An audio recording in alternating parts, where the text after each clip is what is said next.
Querido Pai, suplicamos que ilumines nosso entendimento para compreender a Tua palavra hoje. Em nome de Jesus. Amém. Amém. Vamos a estudar hoje um tema também muito controvertido no mundo cristão. É o tema do sábado.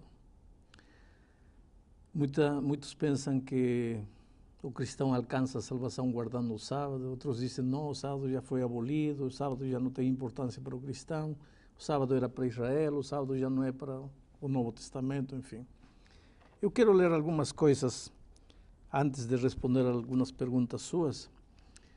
Gênesis capítulo 2, nos primeiros 3 versos, diz assim: Assim, pois, foram acabados os céus e a terra e todo o seu exército, e havendo Deus terminado no dia 7º a sua obra que fizera, descansou nesse dia de toda a sua obra que tinha feito.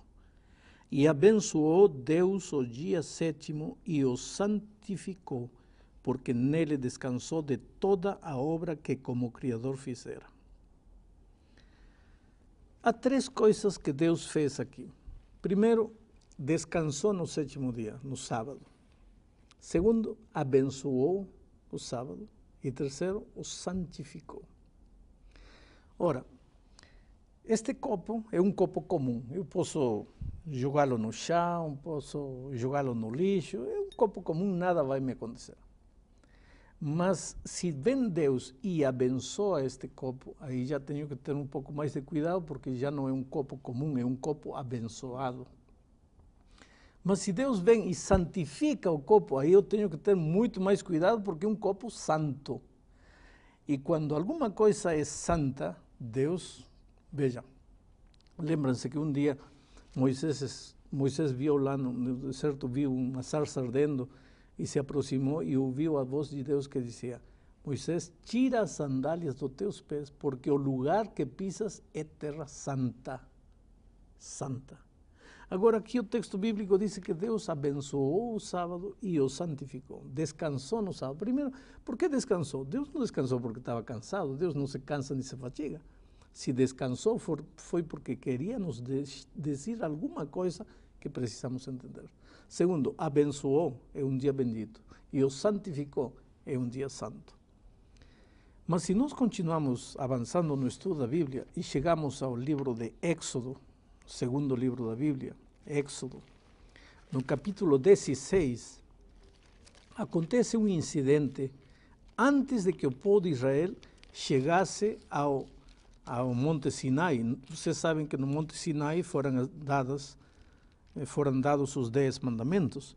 Só que no Sinai, antes do povo de Israel chegar, no deserto ainda, vejam o que diz Éxodo capítulo 16, versículos 28 e 29. Então disse o Senhor a Moisés: Até quando recusareis guardar os meus mandamentos e as minhas leis? Considerai que o Senhor vos deu o sábado, por isso ele no 6º dia vos dá pão para 2 dias. Cada um fique onde está, ninguém saia do seu lugar no 7º dia. Ora, o povo de Israel ainda não tinha chegado ao Sinai, onde receberia as tábuas da lei. E, no entanto, já estava guardando o sábado. Quer dizer que o sábado não começou no Sinai com a lei de Deus.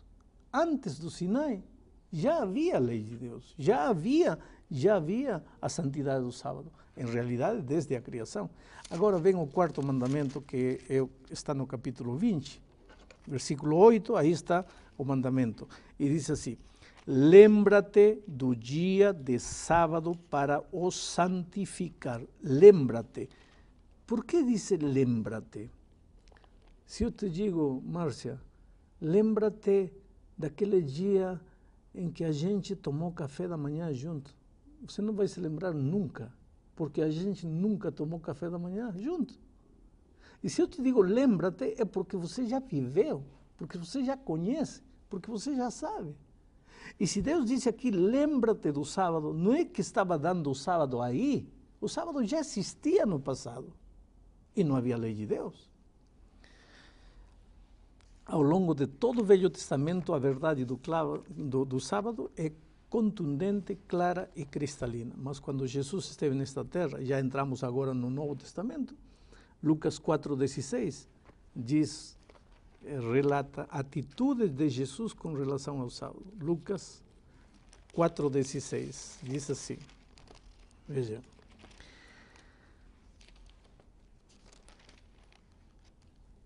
Indo para Nazaré, onde fora criado, entrou num sábado na sinagoga, segundo o seu costume, e levantou-se para ler.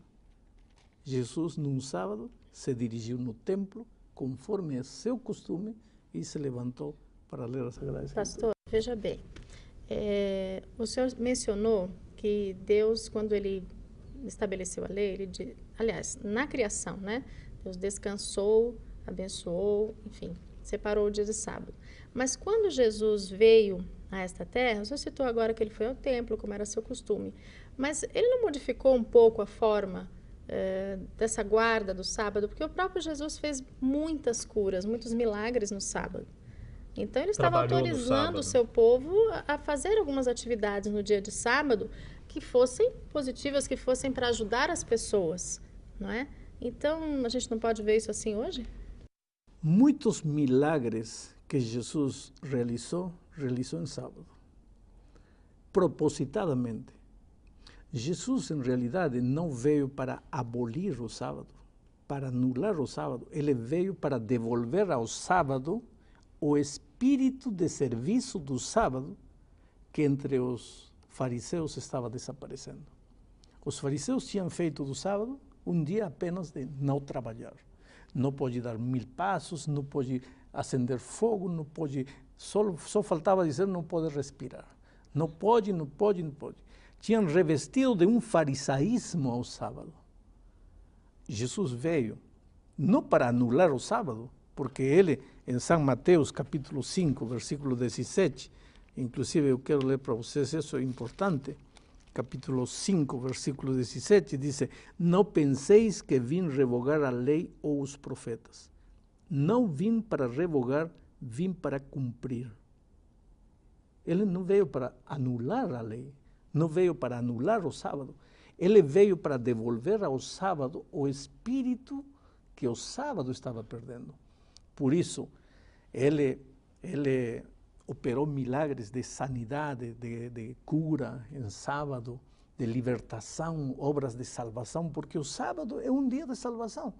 Veja, no início, o mundo foi criado em 7 dias. O 7º, Deus descansou. Agora o sábado se levanta como um monumento da criação.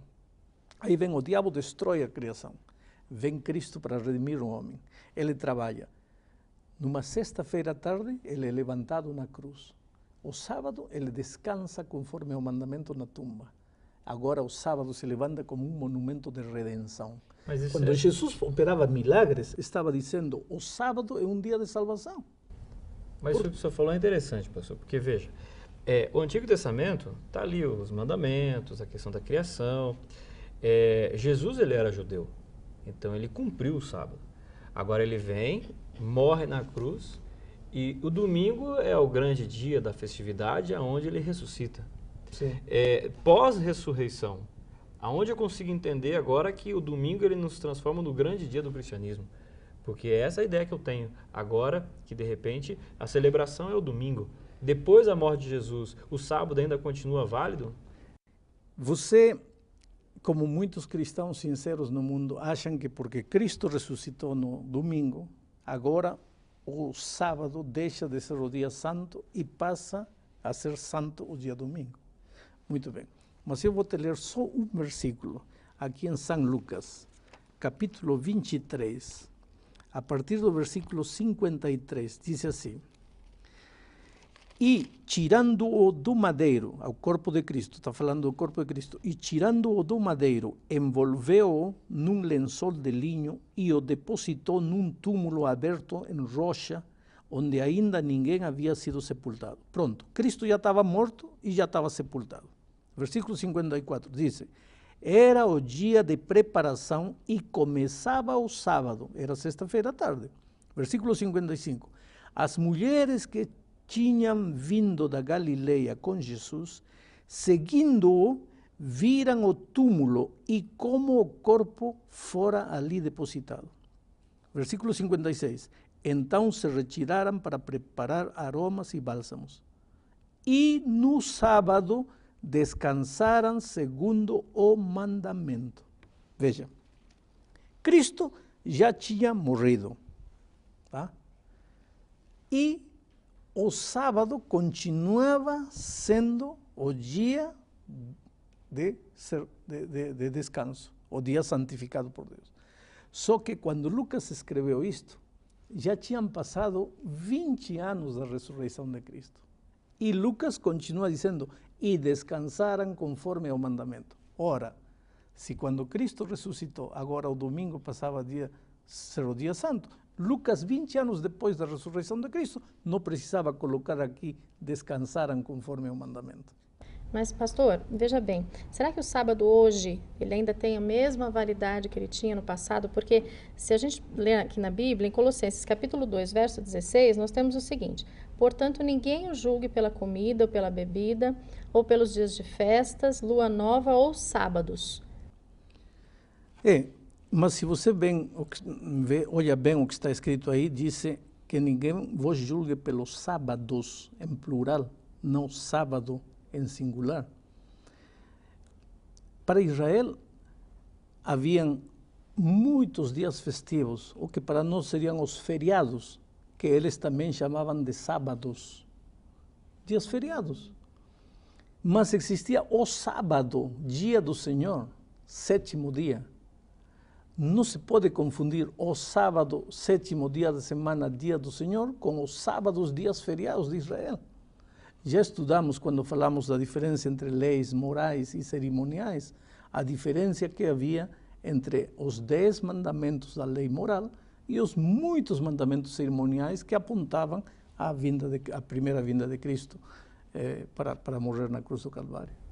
No início do estudo, pastor, o senhor utilizou Êxodo capítulo 20, no versículo 8, que é o 4º mandamento, né? E diz assim, lembra-te do dia do sábado para o santificar. Ele já é santificado. Eu queria entender agora o que significa eu santificar o sábado, porque logo em seguida ele fala assim, 6 dias trabalharás e farás toda a tua obra. Significa então que meia-noite de sexta-feira eu paro, não trabalho, não faço mais nada e fico paradão até o pôr do sol ou até a meia-noite de sábado, é isso? Primeiramente, o sábado não começa à meia-noite. Biblicamente, o sábado, o dia, começa ao pôr do sol. Quando no relato da criação nós encontramos a definição dos dias, por exemplo, encontramos que Gênesis 1:5 diz, chamou Deus a luz dia e as trevas noite. Houve tarde e manhã do primeiro dia. Biblicamente, o dia começa com a parte escura primeiro. Ao pôr do sol, começa o dia e termina ao pôr do sol. Então, o sábado começa na sexta-feira ao pôr do sol e termina no sábado ao pôr do sol. Não é um dia para ficar parado sem fazer nada. A gente não trabalha para dedicar-se a Deus, a adorar a Deus, a louvar a Deus e a estender a mão aos nossos irmãos necessitados, aos próximos, visitar um hospital, visitar um doente, encorajar ao desanimado, pregar o evangelho.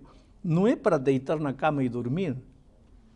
Os fariseus estavam fazendo do sábado um dia simplesmente de não trabalhar. Por isso Jesus veio para devolver-lhe ao sábado esse espírito de serviço e de adoração. E por isso é que propositadamente fez os milagres de cura em sábado para ensinar aos fariseus que o sábado não era para cruzar os braços. Mas então, pastor, o senhor está dizendo que a gente não deve exercer as nossas atividades profissionais, digamos, nesse dia.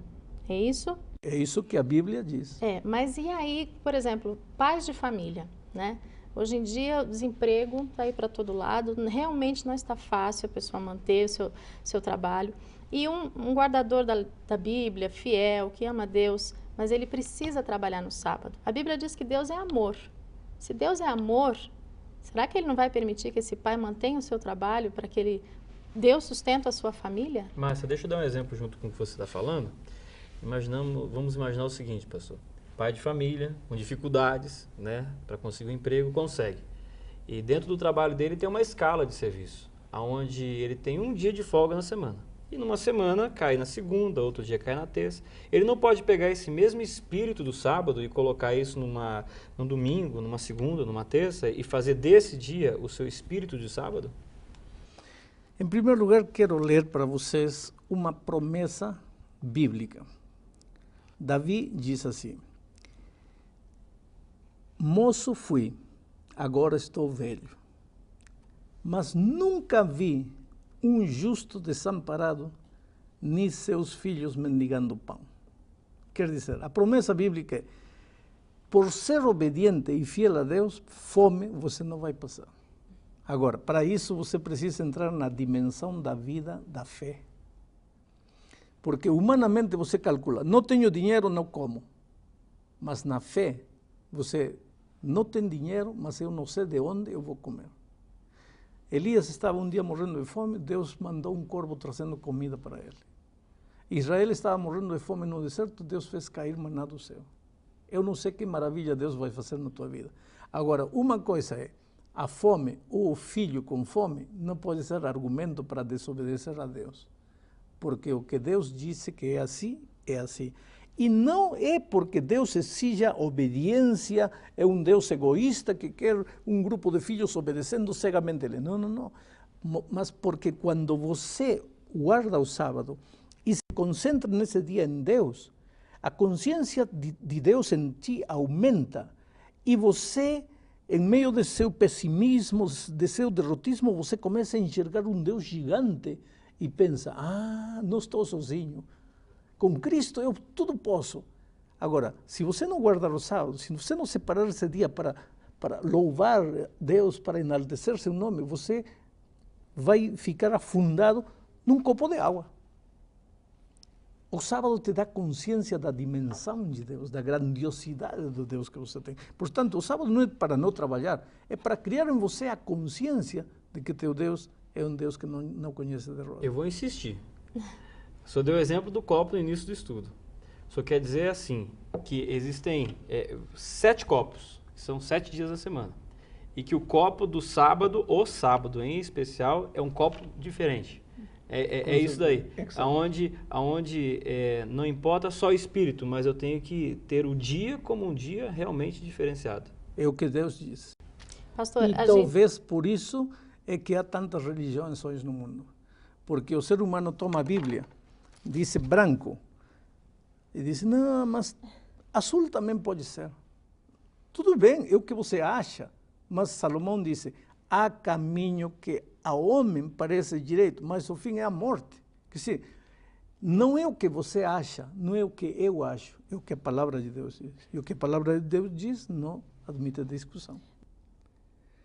Eu gostaria de terminar o estudo de hoje enfatizando a ideia de que o sábado não é a exigência de um Deus arbitrário. Aliás, nenhuma das leis, dos mandamentos divinos são exigências de um Deus egoísta que tem aí seus filhos, vocês têm que obedecer. Não é assim. O sábado é uma bênção. Já pensou você trabalhar todos os dias e nunca se lembrar de Deus? A consciência de Deus desaparece em você e aí você se anula, porque você sem Deus não é nada na vida. Então, para você ter sempre a consciência presente de Deus, Deus disse, olha, trabalha, mas um dia para e vamos ficar juntos. E aí você vai ver como você depende de mim e quanto eu posso fazer por você. E isso só te dá felicidade. Que Deus te abençoe.